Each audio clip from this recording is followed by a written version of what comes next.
first pick. And we'll have to see where that does go, because it absolutely could go into the hands of Hoya as a way of saying, okay, well, we're just going to try not to lose the lane. Although that might be a little bit rough against his opponent. Can lock in the Leo Varus here. It's a very strong lane with a lot of prio available. Did you say Leo for Leona or for Leo the player? No, I said Leona. Or I meant Leona. I said Leo, but I want to make clear that I do not think it will be Leo playing the Leona. Very important distinction, but glad that you picked up on that. As Diana Rumble also available here, Diana pick would not surprise me one bit either. A lot of other power picks. Personally, I've not been as big of a fan of the Lee Sin. The Gwen is still available, and we all know Keen loves that one. And it's flexible, right? So you can pick this up, you can pick up another mid lane or an AD carry.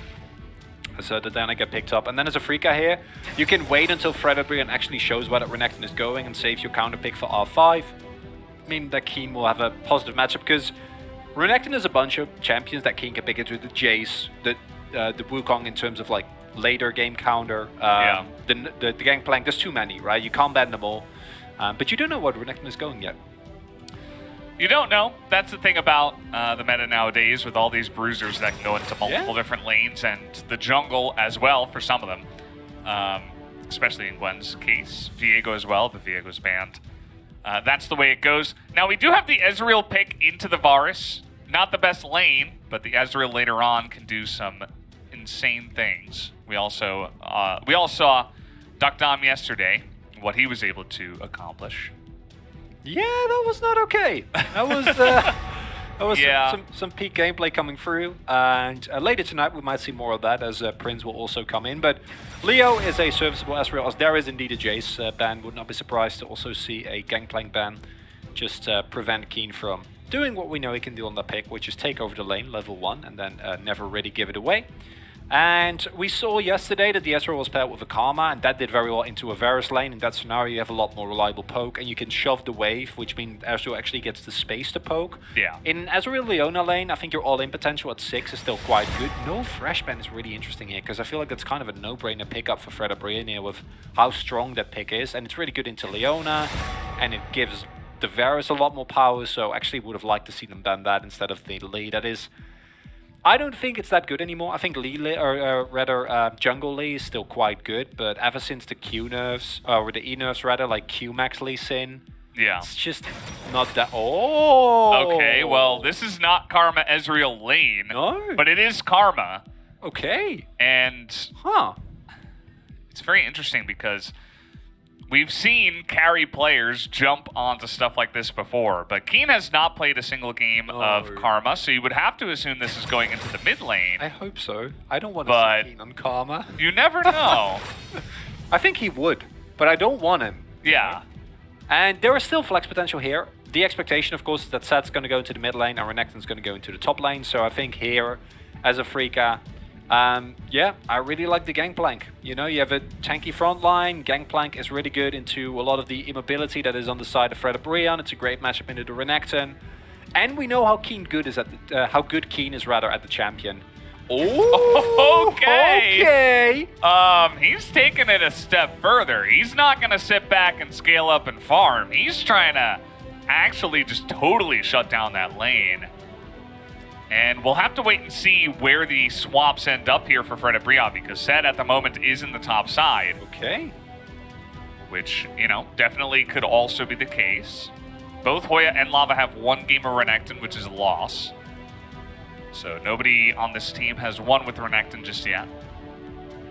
And I do think that these matchups make sense. The Renekton is a decent matchup, I think, both into the Camille and the Karma. Not great, but Renekton Camille obviously is a great matchup because you can deal. You can deal with a shield, right? Which means Camille kind of needs to wait. You decide when you trade, how you go in, so that gives you a lot of control of the lane. Whereas into the Karma, it's a bit more all in when you do go for something, because a trade back is very threatening. But Set has been a comfort pick for Hoya. Still though, going into Keen's Camille is terrifying. Camille has been kind of absent in the LCK. LPL still likes her a lot, and for good reason. It's still an incredibly strong pick. that can completely take over games. And Keen is a player that takes over games. It feels like it's a nice match there, chronically. Yep. The one thing about the Camille is that he's currently 0-2 on it, but again, I think revisiting it here in this matchup, he can get some work done. So the stats don't tell the whole story, as is always the case. And I think especially alongside the Karma, the Gwen and the Camille can do some crazy stuff. If Keen even decides to join any team fights, we'll have to wait and see how the game does play out and just how far Keen can get ahead in the lane, as is almost the expectation at this point. Because we haven't really talked about the Rakan pickup yet. Personally, I'm not the biggest fan, because you kind of forfeit the lane, which is one of the main reasons why you pick the Varus. You counter pick yourself into the Leona, which further ties into the fact that it's going to scale really nicely into mid to late game skirmishes and team fights, where the light can set up really nicely. And the wombo combo on the side of Fredit Brion is real disgusting. But then I look at the power of the picks. I feel like you're going to have Prio on bot side. Clearly, Karma's going to have the shove in that mid lane.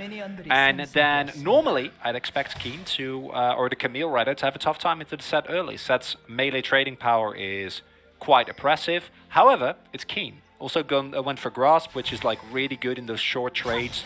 So if he plays that matchup well, I feel like it's going to be a rough one for Hoya, just on the basis of how good Keen really is. And that's something that, you know, you can look at the players and be like, this matchup should be okay. Yeah. We know, Valdez. We know. We have the information, indeed. And, yeah, Dread is going back onto the jungle Gwen. He's played a couple of games of it. Obviously, almost infamously, his first game of this was just atrocious because he got killed at, I think, 45 seconds in a game. And that's not really fair, right? We didn't really get to see him have a straight-up game, but after that was able to take a win. So curious to see how he does here on the Gwen once again. Seems like he's really favoring it. Afreeca as a whole really favoring the pick because definitely could have flexed that to the top lane if they really wanted to. I see Keen making really good use of that early trading pattern that the Grasp Camille has. Conqueror, of course, has a lot more staying power, but with Grasp and Shield Bash, your short trades become really menacing. Oya, once he gets the Phase Breaker available as well, will be a little bit more able. Still has control over the lane. There's still plenty of push being generated here, and what I really like about the Afreeca draft, and something that we haven't talked about yet, is that they've, I think, become better at drafting for what works for their team, and picking Fly or Karma like relatively early on. I think is really nice, you know, like identifying that Fly in a supportive role can augment two of your incredibly strong topside carries.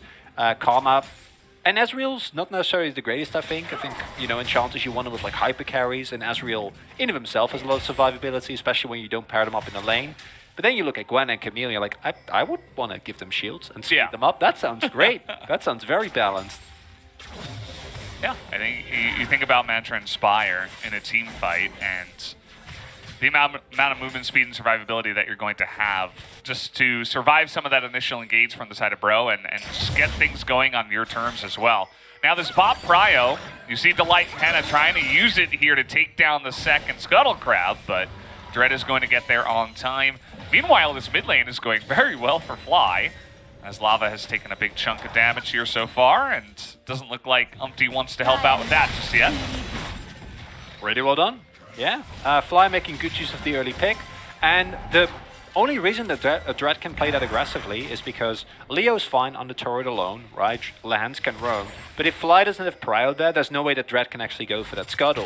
And it's one of the ways where we see this early Prio being utilized very well. Afreeca is a team that generally plays around it decently, and enabling Dread, I think, is a great way to go about your early game here. I thought we were going to get some more action, but I think we might. It might be a lack of action everywhere else, which is why we see top laners trading. It's a possibility, Valdez. I think Keen, this is going to start happening, where he gets this physical damage shield after his trade, and then Hoya's like, well, I got to do something back, but it's not nearly as much. And Keen's dodging the true damage every time. Keen's late. I mean, This is what we saw the first time we saw these two teams go up against each other. It was just Hoya's unfortunate demise, right? It was just Keen absolutely winning the lane super hard 3 times in a row, even though the series was 2-1 in the end in favor of Afreeca. So I definitely expected this to happen again, and especially with counterpick for Keen on the red side, it's not a huge surprise. It's what he does, unfortunately, and it's often not enough, right? Because this Camille getting some nice trades and going even is very nice, but in itself, not necessarily enough to get you a lead. Because I do think that while the Afreeca composition has a really strong mid-game spike, there are a composition that relies on, I'd say, getting at the very least 1, but possibly 2 items. Because you want to get your 2 items with Camille, Ezreal needs to come online. And for Dread, I think just a Rift Maker is enough, especially when helped by Fly. Whereas if you look at the composition of Fredit Brion, there is an incredible amount of just upfront burst as soon as they hit 6. You don't even really need to finish your first item, just the power of Dominus, Moonfall, set diving in is hard to deal with for the Afreeca comp, which is why I actually quite like that we haven't seen their classic trademark Afreeca aggression, where they do actually look for plays very aggressively, because they don't really need to. Oh, he's going to see him over the wall here, and is looking to hop that wall. Fly in a bit of trouble, gets flashed on, and he is just gone. Doesn't even bother to use his flash, knows that he is absolutely dead. And that's going to be first blood, going over to the jungle of Fredit Brion. Nicely set up, and this is a big one for Fredit Brion, because if there's someone you want that on their team, it's definitely Umti. Umti is the one that generally leads the charts. There's a reason why we call him the General. And pick up an early kill on Diana makes her second back rather a lot stronger. It's going to give her a lot of fighting power. And we've seen players like Peanut as well get a lead on Diana and then just all in the enemy jungler whenever they see them. Oh, Dread. He doesn't really have too much support right now, but Umti is going for his Krugs first. Doesn't know. And he has no idea. Dread's going to get away with this. And Umti's going to feel really bad knowing that it was taken right underneath his nose. Because now he knows. Yeah. Oh. Aw. It's definitely, it feels bad for Umti, but a nice timing from Dread, I suppose. Maybe a bit lucky as well. Understanding that Umti may go for the full clear and not have the timing there. Yeah, because Umti sets up this play really nicely. I think if you don't flash the Moonfall immediately, you know that can happen, that the Renekton can get on top of you. It's actually really well played by Dread, because Dread, the moment that play started, cancelled his recall and went into the enemy jungle, right? And I agree with you, if Umti had gone for the less efficient, prioritized red buff then path to Krugs, he loses a couple of seconds, but it's a bit safer. But I don't think he expected Dread to just sneak in there and take the buff away. However, it's still first blood for a red buff, so that's not a bad trait by any means. But it is nice because it gives us like a little microcosm of both of what we pride these two players for. Umti for when he gets ahead. I'd like to see him go in more, and I'm pretty sure that is what we're going to see happen. And Dread, he likes counter jungling. He saw the enemy jungler and was like, well, great opportunity for me. Yeah, nice little chance. And now they're going to use some of that early game pressure that they've built up to take this Rift Herald. There is no response on the other objective, the Dragon right now. Drez is farming out his jungle, and Afreeca seem fine to just give this one away, understanding that, well, we can't really force anything right now. So that's a nice objective to try to snowball things for Fredit Brion. The only unfortunate thing is I would have liked to see some more pressure put towards that bot side turret, at least pick up a plate there.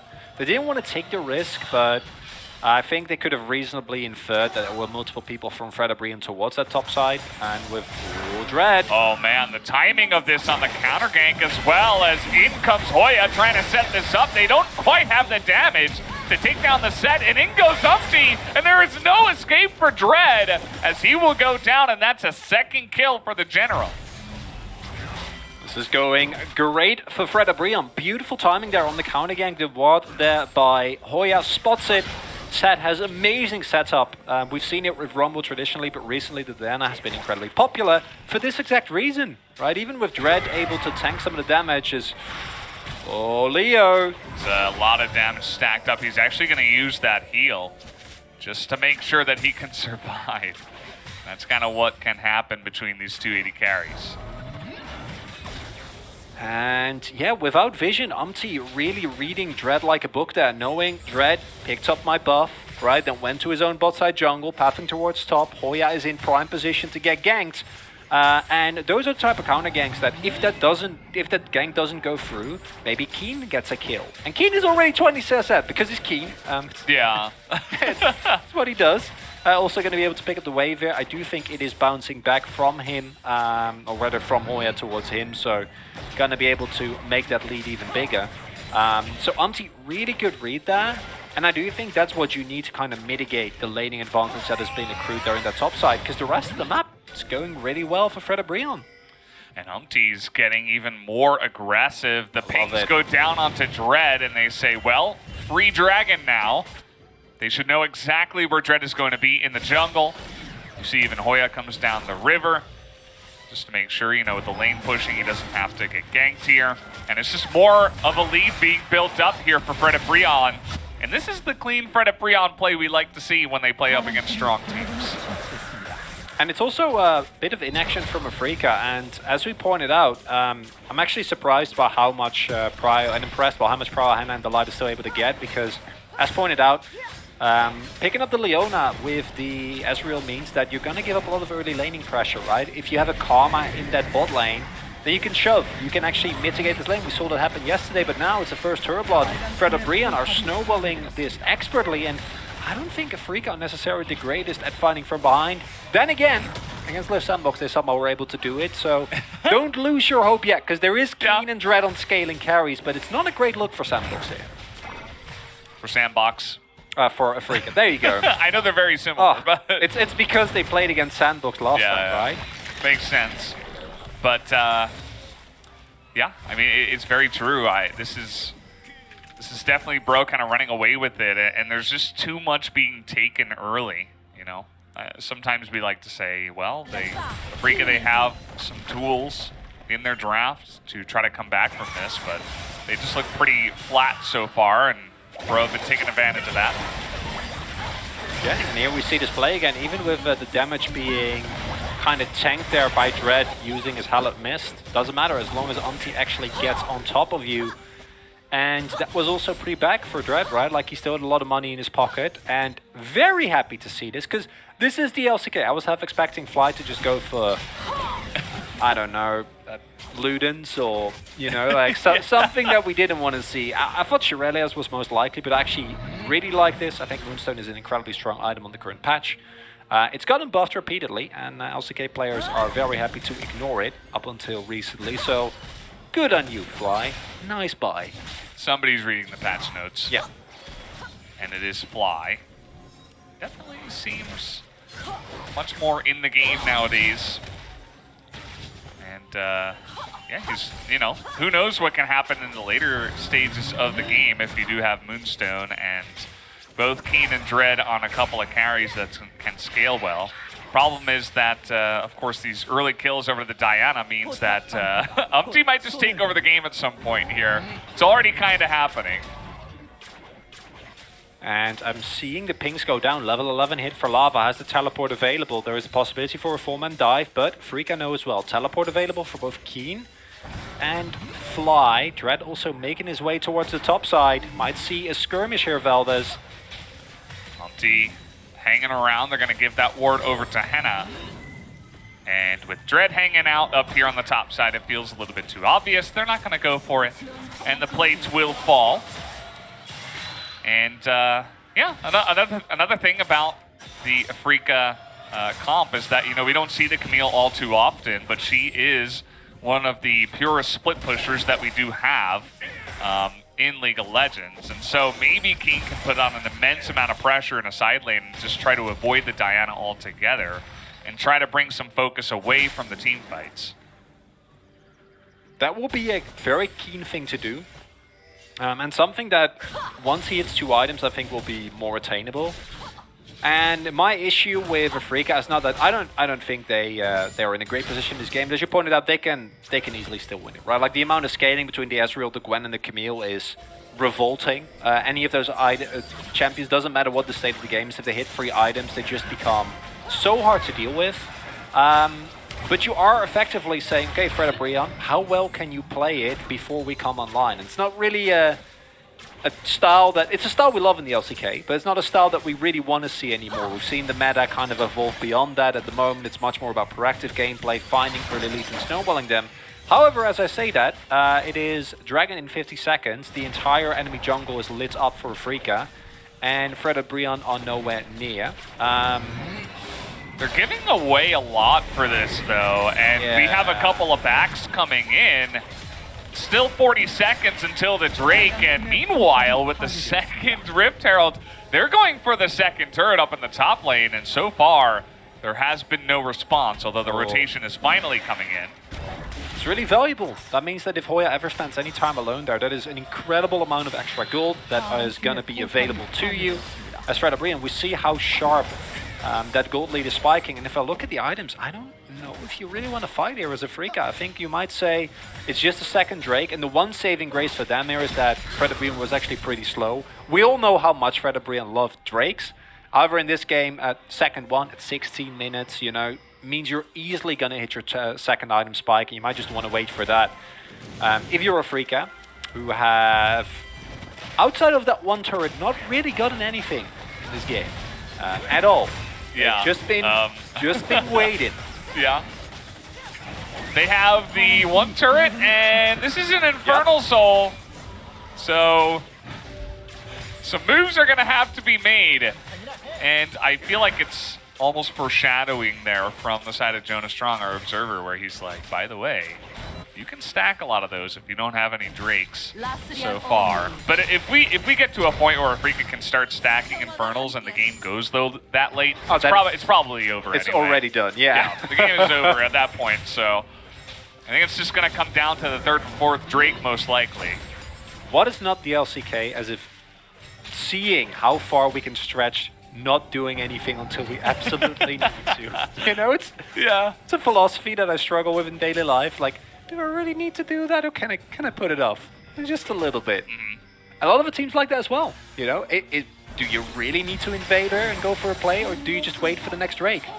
Keen is already, I mean, this is he's only on 1.5 items.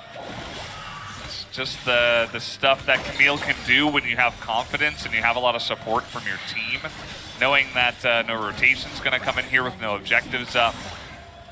Keen just gets to have a bit of fun, and essentially you just try to poke him down as best as you possibly can. And there might be a situation where as Afreeca you're also looking to play towards Keen, right? Because he isn't that big yet. 30 CS lead is nice, but of course Hoya a lot more ambient gold available to him. I think last time we checked it was 400 gold lead for Keen, which in the grand scheme of things doesn't really mean that much. Once Ravenous is finished, he's going to have a lot more threat in the 1v1. However, still going to need a little bit more items to actually be able to team fight, because that's something that really separates the Camille from a lot of the other picks. Is also one of the reasons why she is still relevant even in the current meta. As Keen goes in, but nice spot there. Not card shopping, Lava is. Because once she gets more tankiness as well, it's her team fighting is also disgusting. And that's really what you'd like as Afreeca. As Lehans, no. Close one there. You can see the jungle and support of Afreeca working well together to try to secure a lot of vision. The thing about Fredit Brion, though, is that sometimes they're just like, okay, yeah, sure, go ahead and do that. We're just going to group up. And what are you going to do about it, you know? And that is something that you do need to do against what Afreeca has in their composition. You don't want to waste too much time. As here in the front line, is going to get a lot of pressure away as Dread is going to help defend here, and that turret will not fall, it looks like. As the Chains of Corruption do come out, but it's just a bit of poking at this moment in time. And yes, you group up and you get a lot of value there in the mid lane, but at the same time, Keen, he's not even on 2 items yet. But it seems like Fredit Brion are already having trouble with this split push. Oh, Keen is going to get so fed. Oh no. Oh no, Valdez. And that's the reason why you see Fredit Brion make those proactive moves. Is they very well know they're on a timer, and they have a great comp.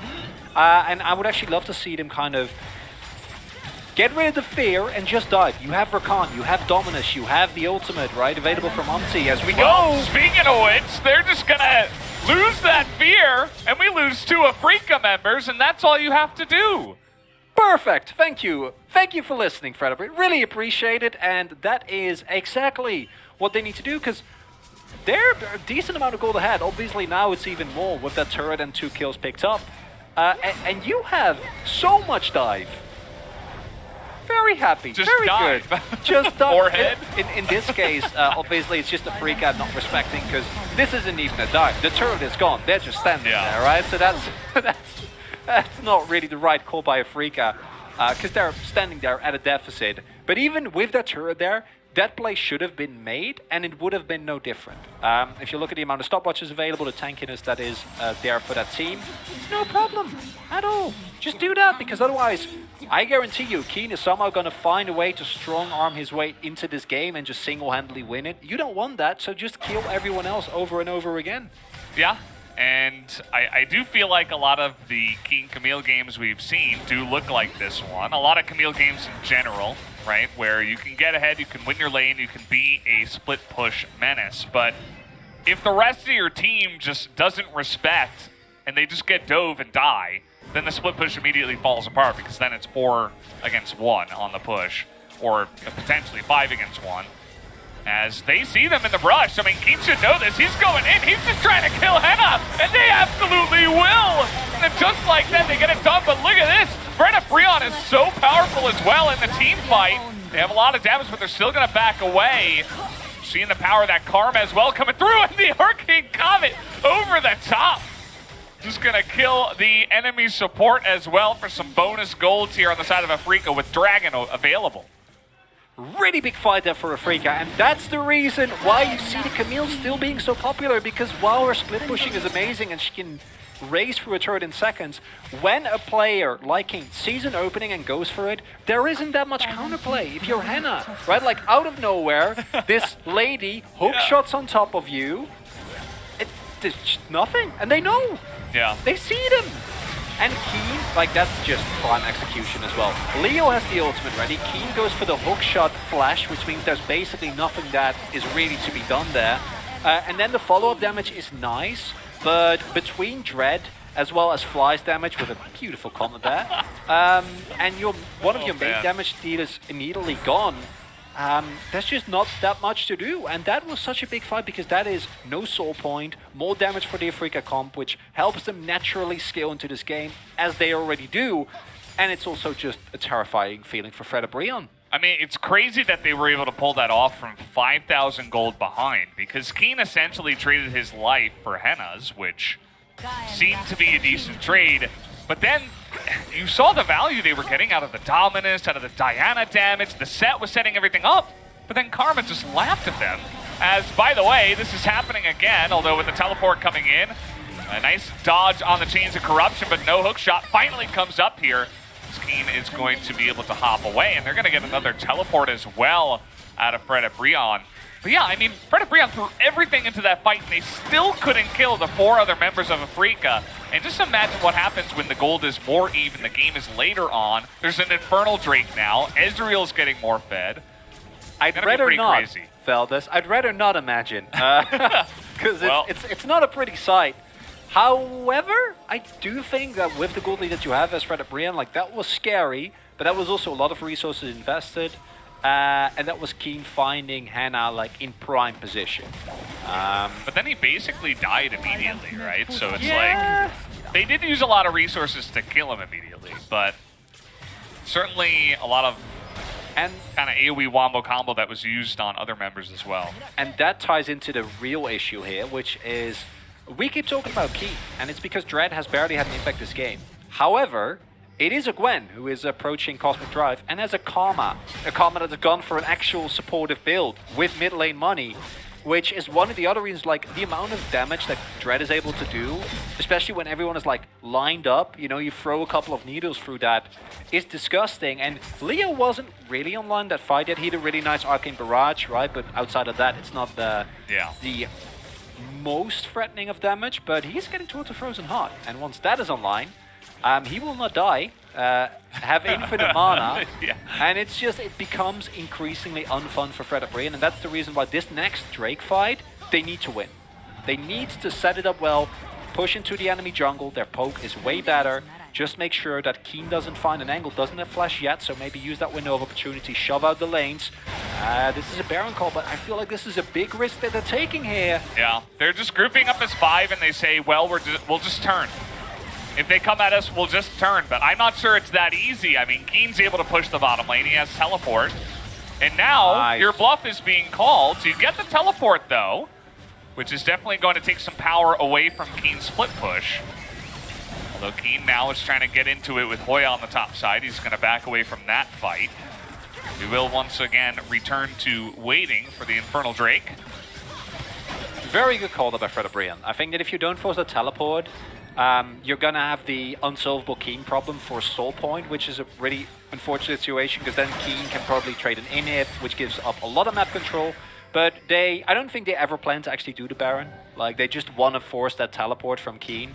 Because a Karma teleport is like, you know, you got that earlier, but that's not really worth forcing. Who really cares? Karma's going to be with the team anyway. Yeah. As they walk in here, looking a little bit, but Keen not having teleport, I think, is really big. And I wonder whether Fredit Brion is not going to fall the final hurdle. Because if you win the next fight, you know, you build out your gold lead. You're gonna. I can't believe we're talking about this game like it's even when it's like a 7k gold lead. It's like 6.5k. It's actually insane. Yeah, I mean, we saw the way that last fight went. If you can just eliminate Varus immediately, and then you throw like 16 needles into the entire enemy team with Karma shielding everybody, you can get a lot of value that can certainly carry you in the team fight as Afreeca. The real question is, are Afreeca going to give this Drake up? Because they can. He's thinking about it. At least Lahens was there to try to stop him, but Lahens is actually bleeding a lot of damage, a lot of health here. Keen at level 16, as he is such a menace on that bottom side. Lava also level 16, has pushed in the top lane for now with the Drake coming up, and it looks like Afreeca will give this one away. And if you look at the items, I think that's a great call. You don't have what looks like it will be a GA for Keen. You don't have the Frozen Heart yet for Leo, and it's Soul Point, right? The earlier Drake they were able to get thanks to the play in the mid lane, paying off dividends here. Because it means that you can get one more go, one more chance at it, and then we're also, because of the late dragon taking from Fredit Brion, we're now looking at a situation where it's back to the classic LCK. It's one fight, and then whoever gets that fight probably gets the Drake, gets the Baron, pushes, and then gets a lead and runs with it from there, right? I think in Fredit Brion's case, you immediately end the game, because they've actually done a lot of work on the base of Afreeca. And they should be fine. But I've said that before. Yeah. We've said that before, Val. We remember the Live Sandbox Afreeca game. Absolutely. Felt very similar to this one. It really does. I don't know if we're going to reach that same crazy stage like 40 minutes in, where it really felt like anybody's game to take, but I think Afreeca need to catch up just a bit here. The time, though, it's ticking, and that's getting them online bit by bit. But you're still going up against a super powerful Diana, the Renekton even though it's not going to scale amazingly. He's going to have 3 huge items, has a stopwatch, ready to go for the next fight. So he's not going to be easy to deal with. If Henna can stay alive in any capacity and Umti gets a decent engage, I think Bro, you know, if it comes down to a straight up 5v5 fight, they're going to be in a good spot to win that one at this point in time. Agreed.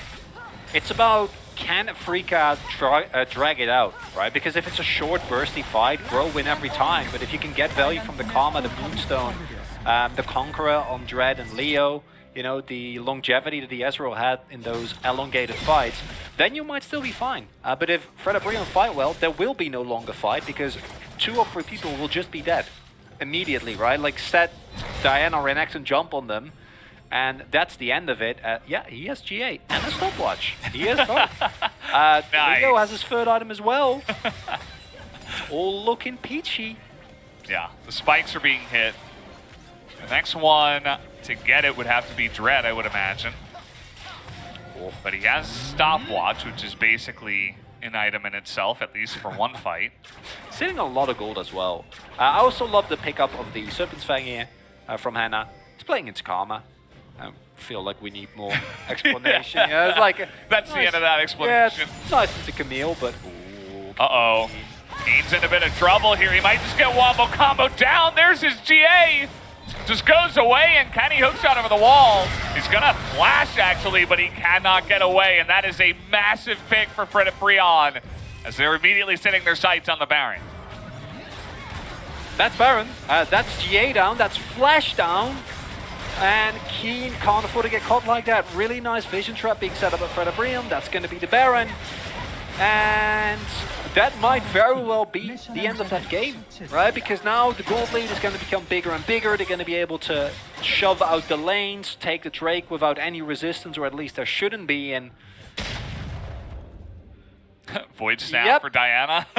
Yep. How about 4-item Diana? 30 minutes in. Oh, Surreal does also... Oh, Surreal is also done for Hannah. Yeah. Yeah. I think that pick might have just been it. It's kind of looking at it like it. I mean, like you said, it's such a massive swing in their favor. Oh, the GA gone as well makes it even worse. 얘 그냥 압박 받는다. 이거 핑크 좀 지워줄래? 좋아, 형 살짝만 봐줘봐. 이거 카밀 일로 오면 볼게. 이거 볼게 이거. 얘 가엔이야, 가엔이야. 확실하게 봐줘. 이거 비벼서 이 막아. 잡아. He's basically just setting everything up, and he's just piece by piece. As we have a fight in live, as you were saying, Chronicler, the game looks like it's just over here as Keen, Leo, and Dread, the three guys, the three carries that had to scale. Doesn't look like it's going to happen this time as the push with Baron is coming down, barreling down the mid lane. We are looking at them trying to end the game here right now. As Dread, they're trying to get that damage in, but the amount of CC they have is huge. Nice stopwatch from Keen, but even Hoya is getting so much value on that front side. And 5v3, they will easily be able to clean this one up as the Nexus just needs to be focused, and Fredit Brion will be running away with this game number 1. And it's a textbook Fredit Brion win. Get Unti fat early, and the rest kind of plays itself. It's not the most proactive play. There is that one scary moment in the mid lane, but just not really anything to be done for Afreeca outside of that. It feels like it's a classic Fredit Brion game, and with how good they've looked on days